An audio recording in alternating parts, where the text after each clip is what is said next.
For it is written, Rejoice, O barren, you who do not bear. Break forth and shout, you who are not in labor, for the desolate has many more children than she who has a husband. So he carried me away in the spirit into the wilderness, and I saw a woman sitting on a scarlet beast, which was full of names of blasphemy, having 7 heads and 10 horns. Based on the Englishman's concordance, the word rendered wilderness in Revelation 17:3 is found 48 times in the King James New Testament, 3 of these in Revelation. This word is rendered desolate in Galatians 4:27, as well as Matthew 23:38, where Jesus told the Pharisees, Behold, your house is left to you desolate. 40 is the number associated with the wilderness. Bullinger states, 40 has long been universally recognized as an important number, both on account of the frequency of its occurrence and the uniformity of its association with a period of probation, trial, and chastisement. Stephen Jones gives us the following. The number 40 in Hebrew was written with the letter mem, water, flowing, or coming from. 40 is the number of trial or probation. When viewed as a time cycle, we find that Israel spent 40 years being tested and tried in the wilderness. Jesus spent 40 days in the wilderness being tested of the devil. The number 40 can be viewed negatively in terms of the full 40 days/years of trial, but it can also be viewed positively in that it is the end of the time of trial or testing. 40 is the product of 8 and 5. 8 is the number of new beginnings, while 5 is grace. Thus, 40 can be seen as entering grace after a period of trial, as well as the beginning of something new. Obviously, these are both factors in the cases of Israel and Jesus. Where 40 denotes the wilderness, 8 denotes a new beginning. So, in the number 48, a new beginning is suggested after our time in the wilderness. This also agrees with the number 40 being a product of 8 and 5. This is why I said in part 10 that the wilderness is ordained by God. And what is the purpose of this trial or probation? The following tells us, Every commandment which I command you today, you must be careful to observe, that you may live and multiply and go in and possess the land of which the Lord swore to your fathers. And you shall remember that the Lord your God led you all the way, these 40 years in the wilderness, to humble you and test you, to know what was in your heart, whether you would keep his commandments or not. So he humbled you, allowed you to hunger, and fed you with manna, which you did not know, nor did your fathers know, that he might make you know that man shall not live by bread alone, but man lives by every word that proceeds from the mouth of the Lord. It was not until Israel left Egypt and entered the wilderness that they received the law. So we find in Deuteronomy that the Lord speaks of his commandments that they were to observe and keep. As stated, the purpose of the wilderness is humbling and testing so that we might come to know that man shall not live by bread alone, but man lives by every word that proceeds from the mouth of the Lord. No wonder Jesus said this to the serpent during his time in the wilderness. Humbling and testing in light of every word of God. No doubt, our wilderness today is not literal, but consists of the following.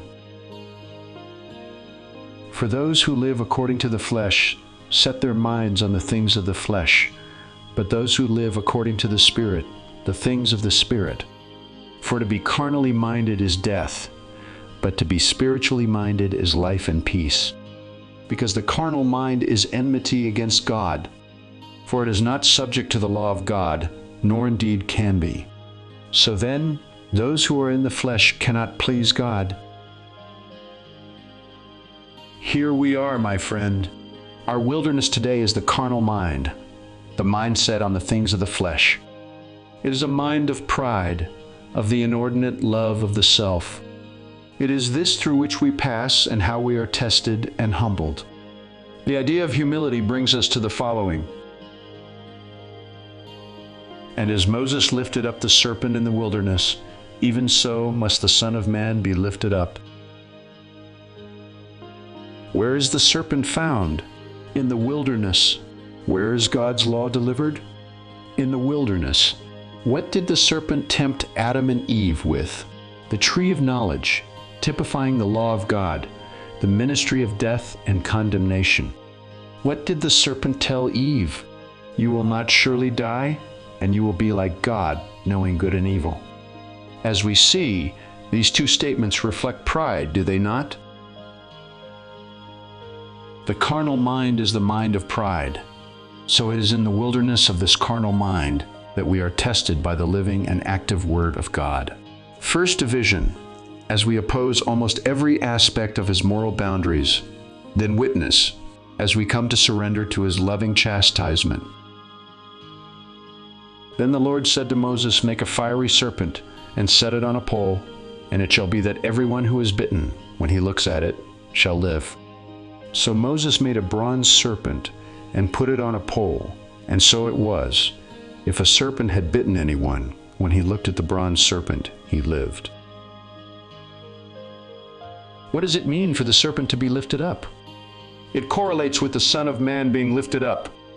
In the first, we see our pride in possessing the law of God, but in the second, we see the true intent of God's law, which is to love the Lord with all of our heart, mind, soul, and strength, and our neighbor as ourself.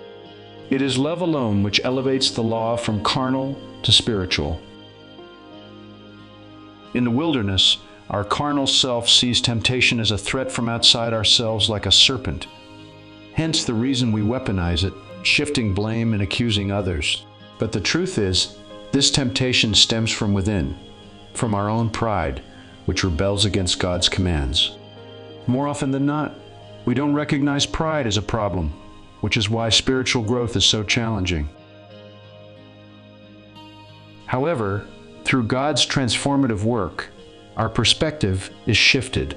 We move from a place of rebellion to one of obedience, exemplified by Christ's sacrifice on the cross. This self-sacrificial love is the true heart of God's law. As we undergo this spiritual transformation, the tree of knowledge becomes a tree of life. First, the law, followed by its spiritual nature, and within this transition from the first to the second is much grace. For as Jesus said to the Pharisees, their house or system of worship was left to them desolate. He did not condemn them to any form of eternal torment. Instead, He simply left them in the wilderness of their own thinking so that they would continue to be tested and humbled. This is why Adam and Eve's fall from grace was ordained by the Father, for this fall leads to the very element needed to bring us down and teach us that we are not the center of the universe. Babylon is the woman clothed with the sun in the wilderness. It is you and me under the mix or confusion and captivity of the knowledge of good and evil until we are truly brought to Christ. Therefore, Babylon's judgment is our judgment, the judgment of the house of God. Before I close, let me share one more interesting piece of the puzzle. The phrase great city is found 10 times in the book of Revelation. 10 typifies divine order being reestablished one way or another through the judgment of the law, as pictured by the 10 Commandments. 9 times, this phrase is used in reference to Babylon. Regarding 9, Jones states, Teth is a snake in Hebrew.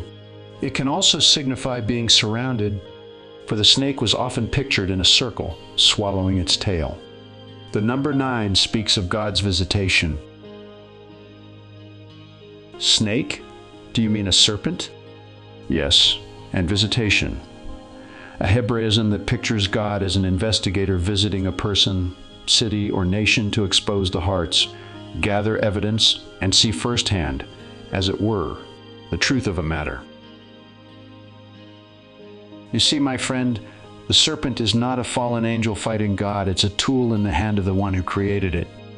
So it is that when we arrive at the 10th time great city is used, we find the following. And he carried me away in the Spirit to a great and high mountain, and showed me the great city, the holy Jerusalem, descending out of heaven from God, having the glory of God. Her light was like a most precious stone, like a jasper stone, clear as crystal. That's it for this study, but be sure to join me for the next. Feel free to leave your comments or subscribe to my channel. Thank you for being part of Grain of Wheat Publishing.